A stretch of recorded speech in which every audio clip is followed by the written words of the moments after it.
Alright, this is a video response to 1427 Wise Guy.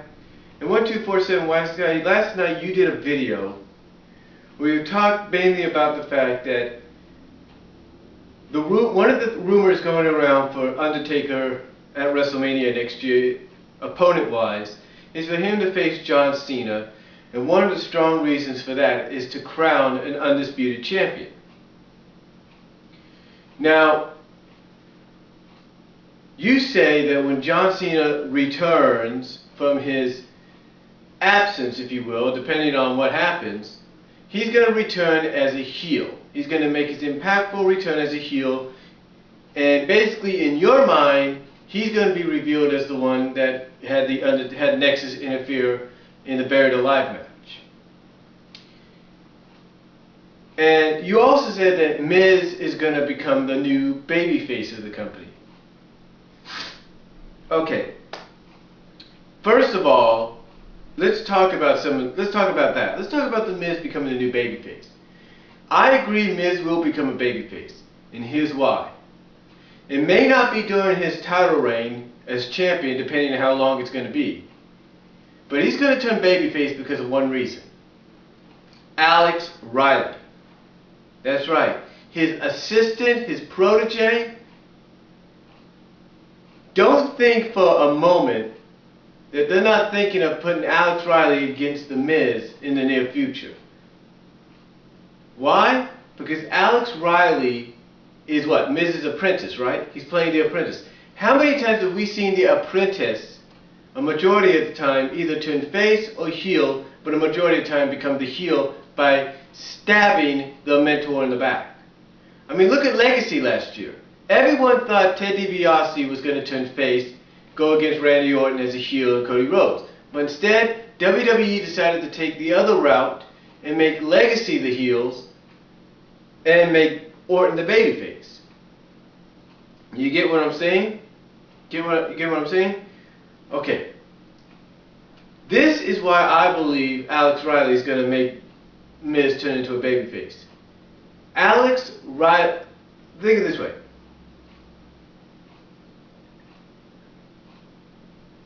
Miz is going to, let's say for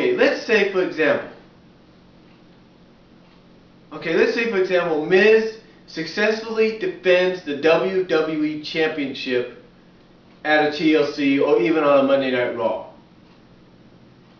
And A-Rod, or A-Rye as they call him, is in there to congratulate him. What do you think will happen eventually, leading into something like, say, the Royal Rumble or the Elimination Chamber? Exactly. He's going to betray The Miz. That's right, he's going to betray The Miz. Okay? Because this is what I see happening. Because WWE always likes to make things intriguing. I've got a feeling that you are right. Miz is going to become a babyface, but like I said, it's going to be because of Alex Riley, and it's going to happen around the time of the Elimination Chamber. It's basically going to be like Legacy, Randy Orton all over again, but this would be a babyface turn people would love to see. Because Alex Riley could live up to his moniker of being the villain, the varsity villain, and reveal, possibly, I mean, let's say Alex Riley gets into the Elimination Chamber, and Miz doesn't even know this, you know. I mean, Alex Riley could have a qualifying match for the Chamber match. Miz wouldn't even know until that night. Alex Riley gets in, Miz would want to know why, and then Alex Riley would show, hey, I want that. It's because I want what you have. And believe it or not, the fans would get behind The Miz. They would. Because The Miz, depending on how you look at it, basically had earned his right to be the champion. Alex Riley is not supposed to get a shot, apprentice-wise, not supposed to get a shot at the title unless Miz says so. Now let's say Miz allows Alex Riley into the match, allows him to qualify, so he could have like an extra body just in case to help him retain the title. Alex Riley in the Elimination Chamber could eliminate The Miz by turning his back on him. Think of it that way. Now, as far as what Now, that's how I see how The Miz could become champion. Not because of John Cena turning heel or anything like that, because of Alex Riley turning heel, turning against him, betraying him, stabbing him in the back. That's how I see it happening.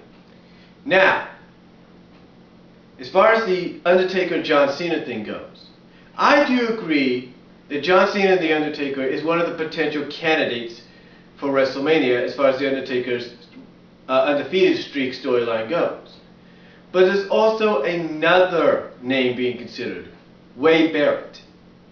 You see, it all depends on how Undertaker feels, how health-wise, what's his status. Excuse me for a second. Basically, it all depends on the status of The Undertaker, how healthy he is. Because there's three options right now.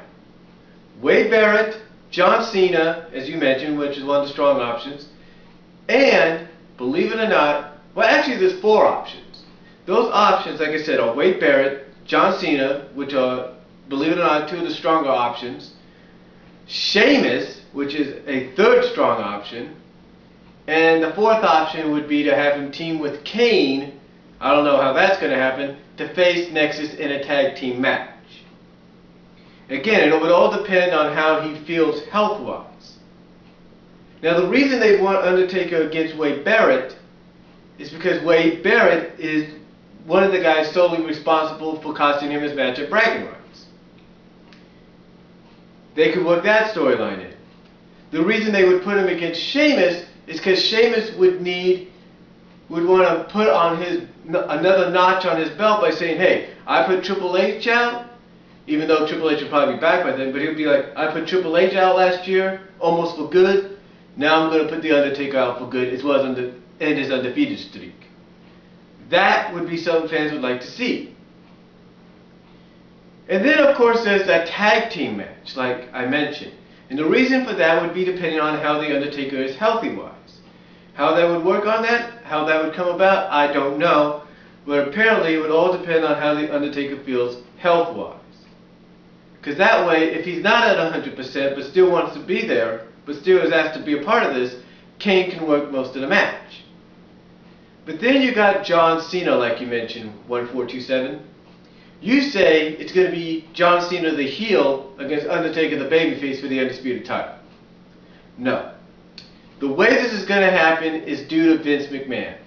Vince McMahon is going to come out one of these days, along with the SmackDown General Manager, Teddy Long, and via text message or email, the anonymous GM, and make the announcement that at WrestleMania, we are going to crown an undisputed champion. Now how that will work will be like this. Whoever wins the Royal Rumble, because they're talking about doing a twist on the Rumble, what better twist than to have the Royal Rumble winner cash in whenever they want. But with the stipulation they can only cash in at a pay-per-view. At the pay-per-view of the choice, just like with NXT. Let the Royal Rumble winner cash in at the pay-per-view of their choice against the undisputed champion. Think about it. Think about it. And then have the winners of the Elimination Chamber matches, World and WWE title, compete against each other at WrestleMania. That's the way I look at it. Or even have the Royal Rumble winner compete against both men in a triple threat match. That's what I would think would happen. But again, as far as John Cena facing The Undertaker for the undisputed, to determine an undisputed champion, if that was to happen, it would be babyface against babyface, and it would be because Vince McMahon would make the announcement. And thus you would have John Cena winning the Elimination Chamber for Raw, Undertaker for SmackDown. There you would have your match. That would make the more logical sense. I know it doesn't to some people, but that's probably where they're going to go. Because think about it. They say they got a twist for the Royal Rumble. What's the twist? I'll tell you what the twist could be. Having the winner cash in at a pay-per-view of their choice, just like with NXT. That's right. Having that person cash in whenever at the pay-per-view of their choice. Oh, at the pay-per-view of their choice, not up to 1 year, but for the rest of their career. Think about it. Let's say someone like John Morrison wins the Rumble. He decides, I'm not going to cash in until maybe next WrestleMania. Or maybe cash in at SummerSlam. You get what I'm saying.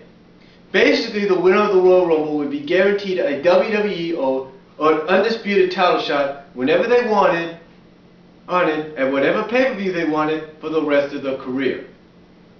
And we all know that probably won't be that probably won't wait for a long time. That'll probably be for real soon. But anyway, again, what I'm saying, excuse me, again, as I check my time. Okay.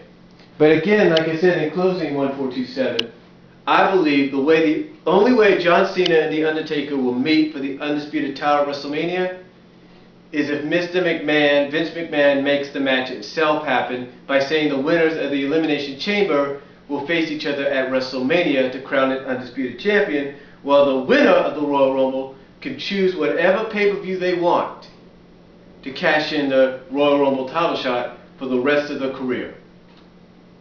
Whenever they want, however they want, and probably whatever match they want. That's how I feel. That's what I feel is going to happen. Am I wrong? Probably not. Let me know what you think, 1427. Let me know what you all think. Do a video response if you like. But that's all I'm going to say. And peace out and have a good Thanksgiving.